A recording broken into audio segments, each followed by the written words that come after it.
Section 1. You will hear two teachers, Andrew and Katie, discussing the coming excursion of their language class. First, you have some time to look at questions 1 to 6.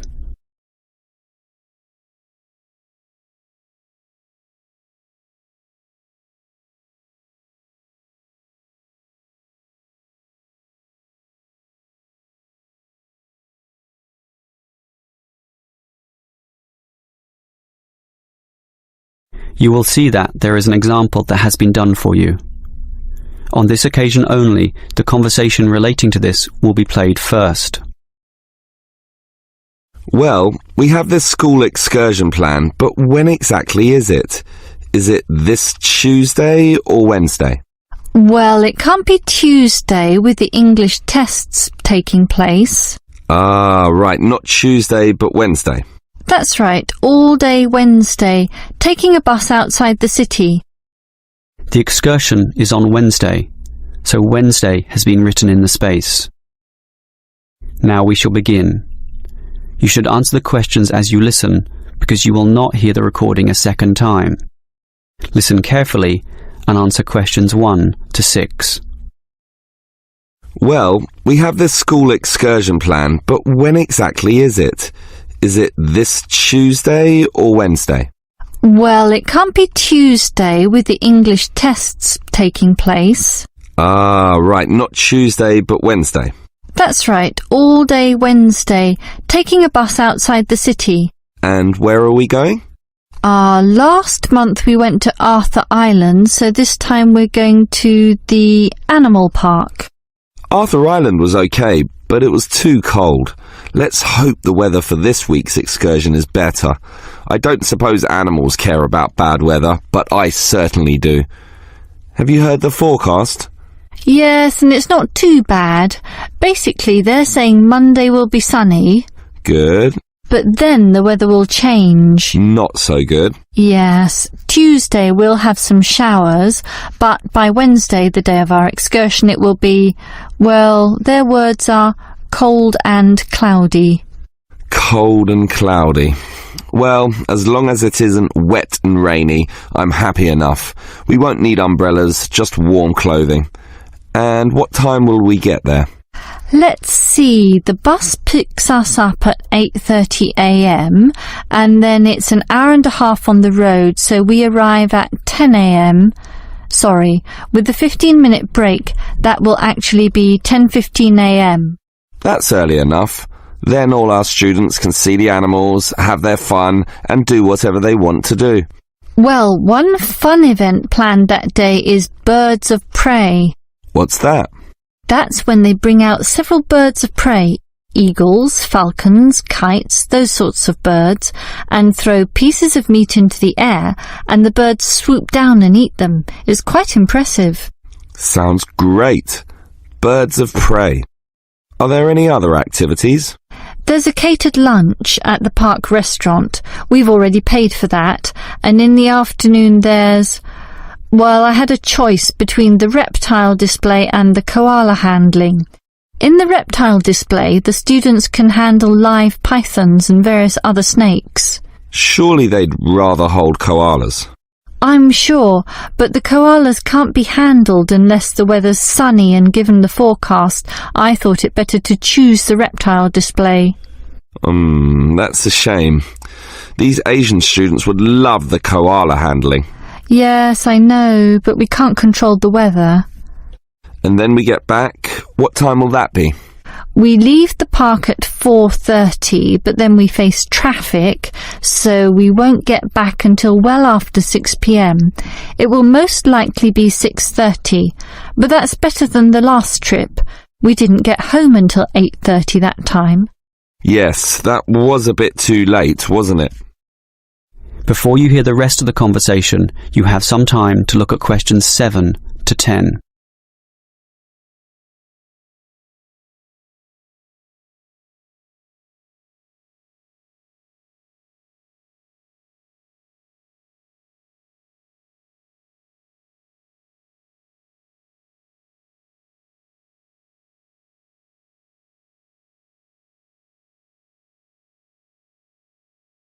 Now listen and answer questions 7 to 10. Andrew, I understand you've been doing some research regarding the breakdown by nationality of our student body. That must have produced some interesting results. You're right. I got some statistics from head office. I would imagine that most of our students are either Japanese or Chinese. You imagine right. But it's the Chinese who constitute the majority, but only just. I had thought Koreans might be second, but it's actually the Japanese, quite close behind. It's somewhat surprising, but obviously all those study tours that our university markets in Japan are bringing in students. What's the breakdown exactly? Japanese are a quarter of the whole, which is considerable. Last year they were only 16%, so that market has grown nicely. The only other proportions of some weight are the Indonesians and Koreans, about the same. Indonesians at 15% and the Koreans are a little higher, not like last year when they were less than 10%. I thought we'd have more Indonesians than Koreans. Well, as I said, they're about the same. Just like the Saudi and Thai student numbers, almost the same also, both just under 10. Which one is bigger?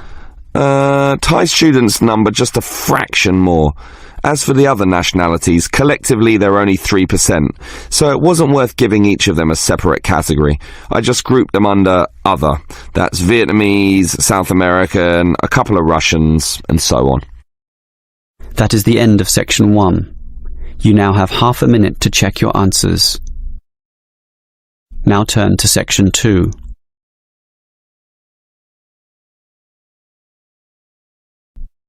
You will hear a representative from Easy Travel Travel Agency explaining to some customers the benefits of her company. First, you have some time to look at questions 11 to 15.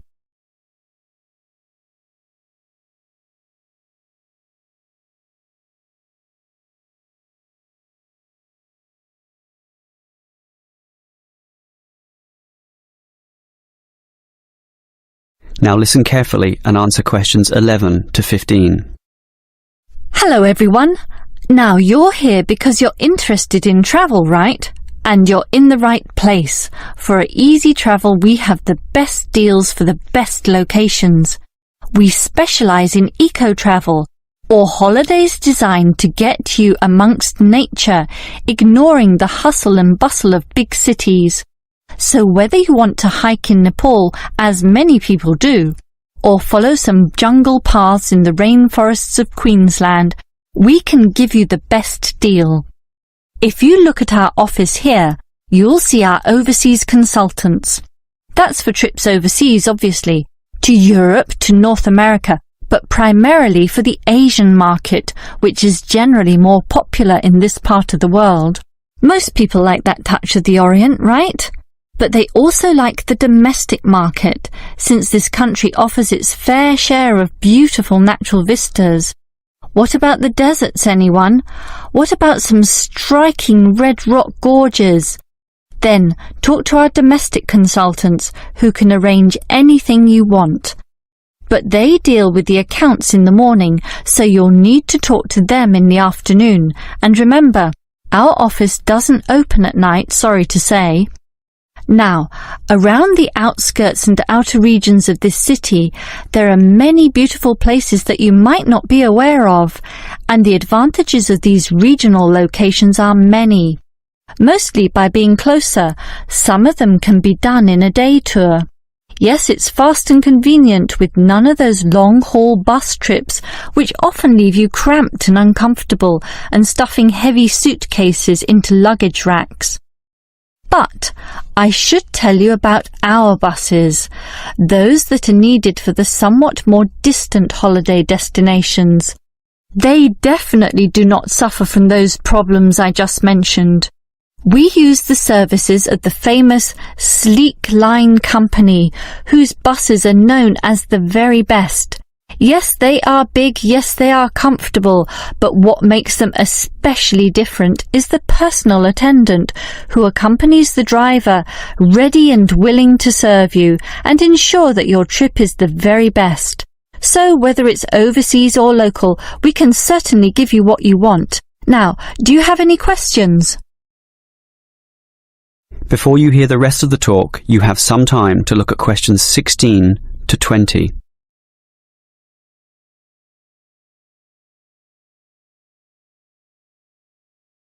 Now listen and answer questions 16 to 20.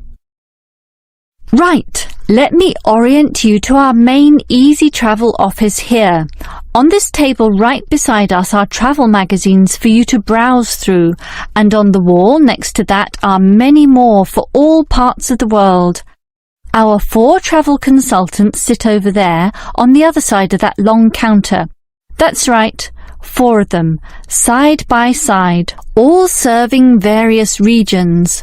Now, let me tell you their specific functions. Firstly, the consultant on the left, next to the plant, is the local tours consultant, serving tours in the immediate vicinity of this city.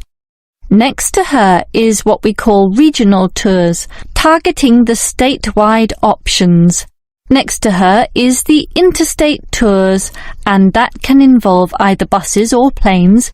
In the former case, utilising the Sleek Line bus service, as you know. And finally, next to her in the corner is General Inquiries, which is self-explanatory. If you have questions of a general nature, rather than one relating to specific destinations, you can go there. Now, as I said, we can do international tours, and for that you need our big office, just through that door, the one between those 2 plants. However, if your international tour is in the Asian region, which is generally our most popular option, then we deal with that in a separate room, the one opposite international tours, but not the corner one. Just go through that door on the left, the one next to that cupboard. The door next to that is, in fact, our general office, so please don't go through there. That's reserved for staff members only. That is the end of section 2. You now have half a minute to check your answers. Now turn to section 3. Section 3. You will hear 2 students, Sam and Liz, discussing their university orientation program. First, you have some time to look at questions 21 to 24.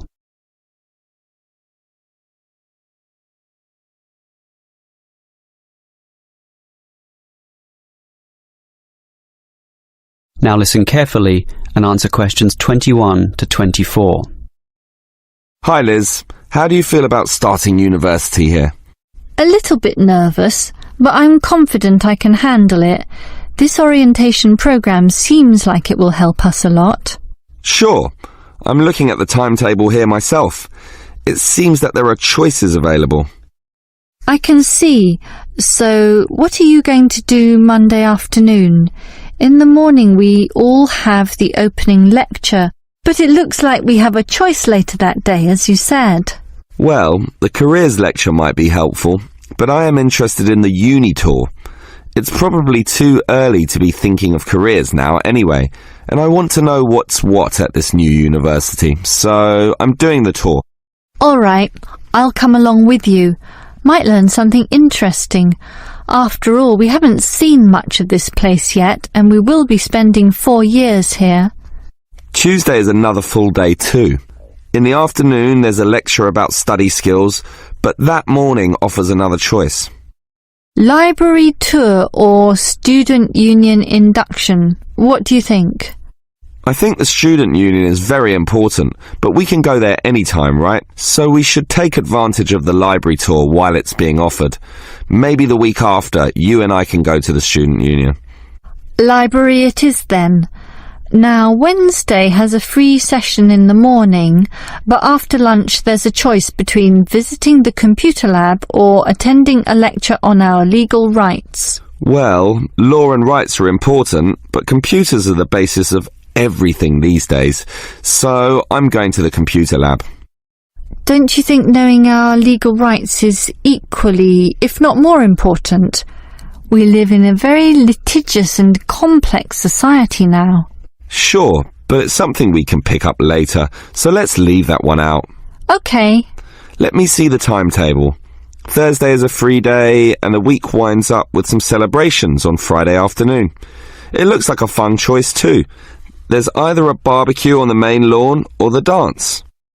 I never pass up the chance to eat something. What about you? If I can get a free meal, I'll take it any day, and I'm not good at dancing anyway. Well, that's that decided, right? Right. Before you hear the rest of the conversation, you have some time to look at questions 25 to 30.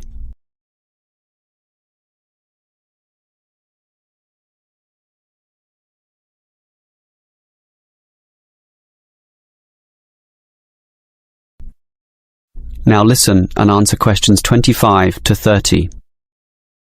Guess what, Liz? There's another interesting thing in this orientation booklet, and it looks important, about a style guide. What's that?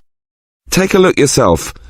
It seems to be a set of rules regarding how to present written work, essays and that sort of thing to the lecturers.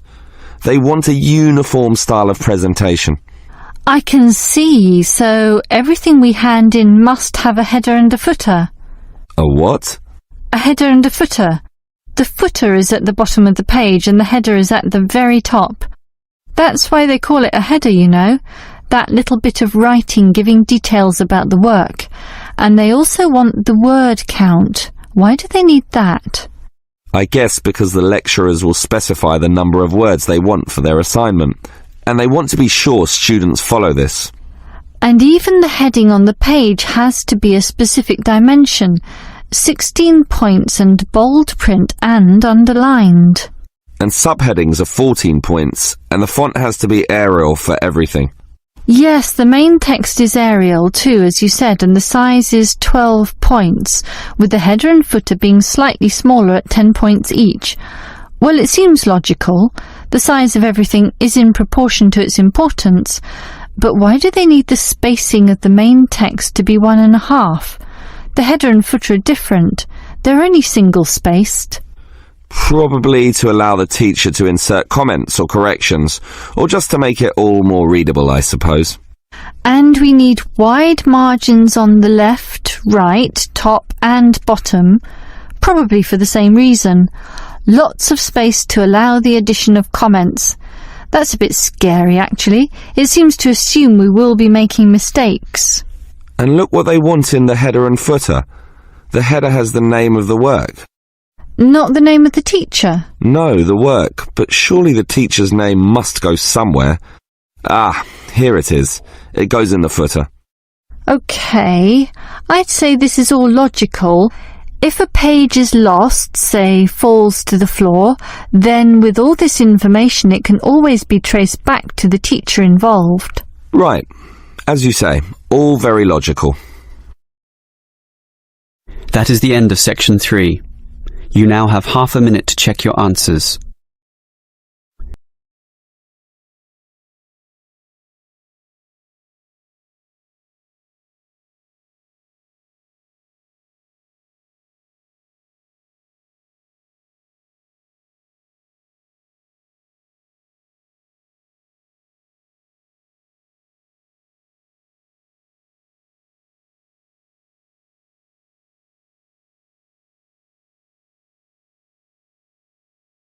Section 4.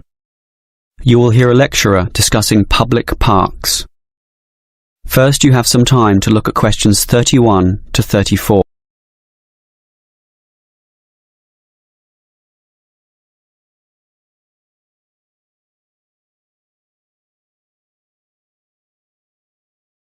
Now listen carefully and answer questions 31 to 34.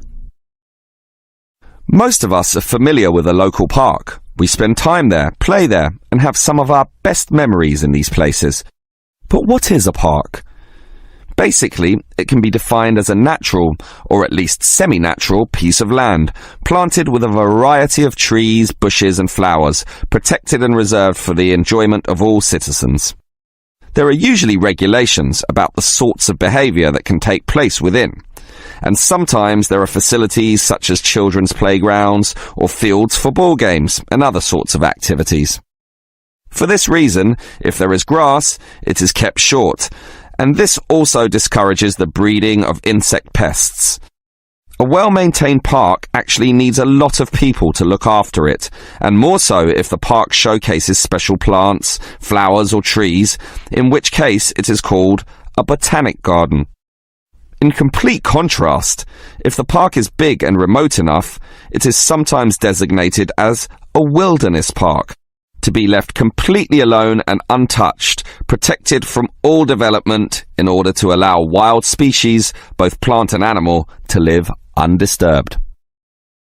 But it is the urban park, the sort of park that most people are familiar with, that I want to talk about now. These preserve natural landscapes for the pleasure of the urban population, most commonly just for passive recreation. In other words, allowing people just to observe the trees and lie in the grass. And such passive recreation is certainly needed. Before you hear the rest of the lecture, you have some time to look at questions 35 to 40.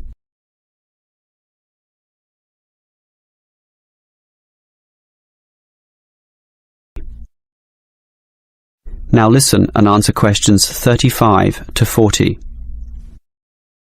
Continuing on the subject of parks, it might surprise you to know that once there were none. 1,000 years ago, there was no need, since there were already extensive open spaces, forests and wilderness surrounding most cities and towns, for example in Europe.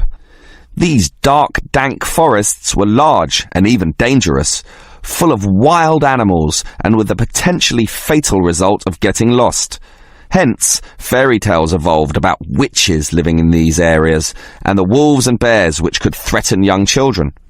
However, with the rapidly increasing human population, the original wilderness and natural open spaces were intruded upon.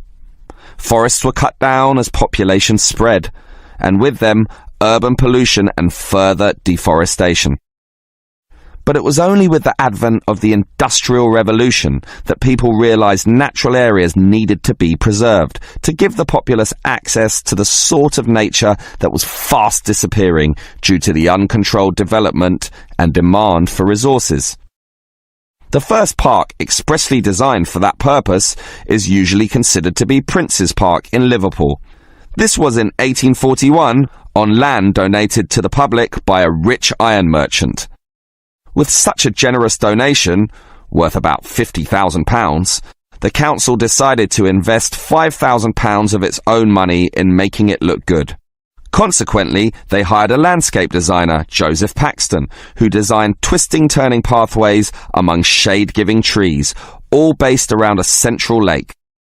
In many ways, it became the prototype for all later large parks, including the famous Central Park in New York.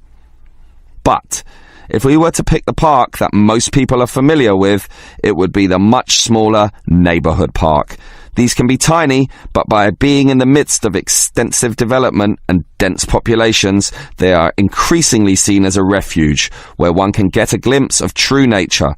Many psychologists now maintain that this glimpse is necessary, for ultimately, as a species, we have an innate affinity for nature, and the concrete urban zoo clashes with our inner being.